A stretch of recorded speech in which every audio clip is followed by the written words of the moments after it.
विनेश फोगाट पर योगेश्वर दत्त का हमला, पीएम ने पैर की उंगली रखकर विनेश का वजन बढ़ा दिया हो। हरियाणा विधानसभा चुनाव 2024। नमस्कार दोस्तों, आप देख रहे हैं अलर्ट न्यूज चैनल और आज हम बात करेंगे हरियाणा विधानसभा चुनाव 2024 में एक बयान की। बीजेपी नेता और पूर्व ओलंपिक रेसलर योगेश्वर दत्त ने कांग्रेस उम्मीदवार और रेसलर विनेश फोगाट पर एक बड़ा बयान दिया है। योगेश्वर दत्त ने विनेश के ओलंपिक में पदक जीतने पर तंज कसते हुए पीएम मोदी को भी इसमें शामिल किया है। आइए जानते हैं पूरा मामला और इस बयान के पीछे की कहानी। योगेश्वर दत्त का बयान। हरियाणा में विधानसभा चुनाव का माहौल गर्मा रहा है और इसी दौरान नेताओं के बीच बयानबाजी तेज हो गई है।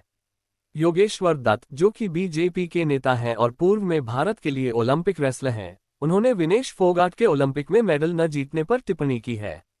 योगेश्वर दत्त ने कहा, उन्होंने कहा कि देश में ऐसा माहौल बन गया है कि जैसे पीएम नरेंद्र मोदी ने वजन मापने वाली मशीन पर पैर रखकर उनका वजन बढ़ा दिया हो।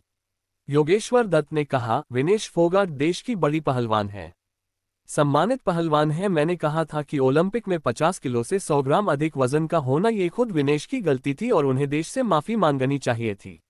विनेश आगे बढ़कर अगर देशवासियों से बोलती कि मैं अपना वेट मेंटेन नहीं कर पाई तो उनका बहुत ज्यादा कद बढ़ता। विनेश की गलती या साजिश।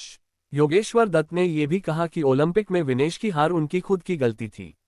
उन्होंने बताया, विनेश की 50 किलो की श्रेणी में समूह का 100 ग्राम वजन ज्यादा था, जो उनकी खुद की गलती थी। उन्हें देश से माफी मांगनी चाहिए थी। अगर विनेश अपनी स्वीकृति दे देते हैं तो उनका कद और बढ़ जाता है। लेकिन दत्त का आरोप है कि विनेश फोगाट की इस दुर्घटना को इस तरह पेश किया गया जैसे उनके खिलाफ कोई साजिश हुई हो। उन्होंने कहा, इस तरह दिखाया गया है कि इसमें भारत सरकार और मोदी भी शामिल हैं।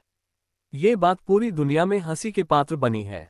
गलत संदेश और देश की छवि को नुकसान। योगेश्वर दत्त ने यह भी आरोप लगाया कि विनेश फोगाट ने अपने बयान और व्यवहार से पूरी दुनिया में गलत संदेश दिया है। उन्होंने कहा, सभी खिलाड़ियों से उम्मीद की जाती है कि वे मेडल लाएंगे। अगर कोई खिलाड़ी ऐसा नहीं कर पाता तो उसे माफी मांगनी चाहिए, इससे उसका सम्मान बढ़ता है। लेकिन विनेश ने इस मुद्दे को साजिश की तरह पेश किया, जिससे देश की छवि को नुकसान हुआ। विनेश फोगाट कांग्रेस में शामिल हुई। जब विनेश फोगाट से कांग्रेस में शामिल होने के बारे में पूछा गया तो योगेश्वर दत्त ने इसे अपना निजी फैसला बताया। उन्होंने कहा, हर किसी का निजी अधिकार होता है कि वह पार्टी में शामिल हो। हम भी बीजेपी में शामिल हुए थे और विनेश का कांग्रेस में शामिल होना उनका व्यक्तिगत फैसला है। जंतर मंत्र पर प्रदर्शन और अन्याय का मुद्दा।